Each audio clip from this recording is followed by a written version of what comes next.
அடுத்தது என் கூட நடித்தவங்க, அவங்க ஃபஸ்ட்டு விஜய், சித்து அண்ட் ஹர்ஷத். ஆமாம், ஒரு பல வருஷம் முன்னாடி ஃபன் பண்ணுறோன்னு ஒரு சீரீஸ் பார்த்துட்டு இருக்கும்போது அதில் வந்து மரத்து பக்கத்தில் சாஞ்சு என்னடா வாழ்க்கை இது டேஷ் மாதிரி அப்படின்னாரு. அதை பார்த்துட்டு எனக்கு ரொம்ப பிடிச்சிட்டு அவருக்கு மெசேஜ் அனுப்பிச்சேன்னு நினைக்கிறேன். இப்போ சூப்பராக இருக்குது, பயங்கரமாக பண்ணுறீங்க அப்படின்னு. அப்புறம் பல வருஷம் போச்சு.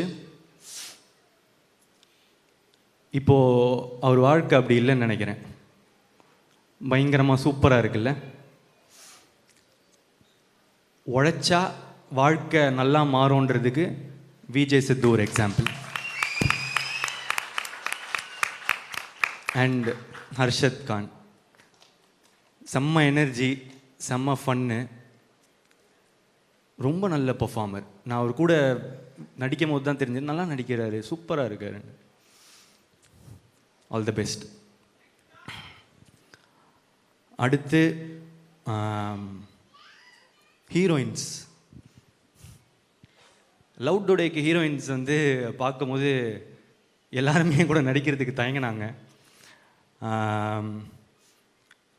போய் ஃபஸ்ட்டு கோமாளி டைரக்டர் அப்படின்னு சொல்லுங்கள் சார் அப்படின்னுவாங்க. சூப்பர், எக்ஸைட்டடாக இருக்குது ஒர்க் பண்ண.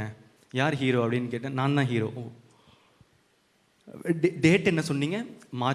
மார்ச் தான் கொஞ்சம் கஷ்டமாக இருக்குது, நான் கொஞ்சம் டேட்ஸ் மட்டும் பார்த்துட்டு சொல்லிட்டா அப்படின்வாங்க.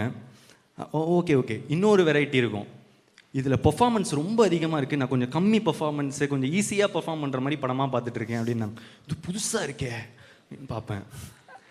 ஆனால் சில பேர் உண்மையாக வந்து இல்லை சார் நான் கொஞ்சம் பெரிய ஹீரோவோட நடிக்க விரும்புகிறேன் அப்படின்னு சொன்னவங்களுக்கெல்லாம் thanks.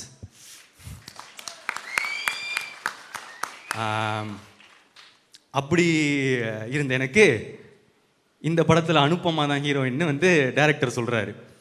One of the heroine, கையோட கோச்சிக்காதீங்க, ஃபஸ்ட்டு வரேன். அனுப்பமா ஹீரோயின் அப்படின்னு வந்து சொல்கிறாங்க. நம்ம வந்து பிரேமம் ரிலீஸ் ஆகும்போது காலேஜ் நினச்சி பார்த்துருப்போமா அனுப்பமாவே நமக்கு ஹீரோயின்னு. ஸோ காலையில் அன்றைக்கி நாள் ஃபஸ்ட்டு செட்டில் நாள் அனுப்பமா வரான்னு சொன்னாங்க. ஆளுவா புழலிந்தீரத்துன்னு பாடிட்டு வைப்பில் இருந்தேன். ஆரோரம் இல்லா நேரத்து அப்படின்னு சொல்லிட்டு இருக்கும் போது அனுப்பமா வராங்க. பார்த்தா செம்ம க்யூட்டு, சூப்பராக நடித்தாங்க. நான் வந்து அப்படி பர்ஃபார்மன்ஸ் அந்த மாதிரிலாம் நான் எக்ஸ்பெக்ட் பண்ணல. ஸோ தேங்க்யூ அனுப்பமா என்னோட நடித்ததுக்கு. செய்திகளை உடனுக்குடன் தெரிந்து கொள்ள உடனே சப்ஸ்கிரைப் பண்ணுங்க.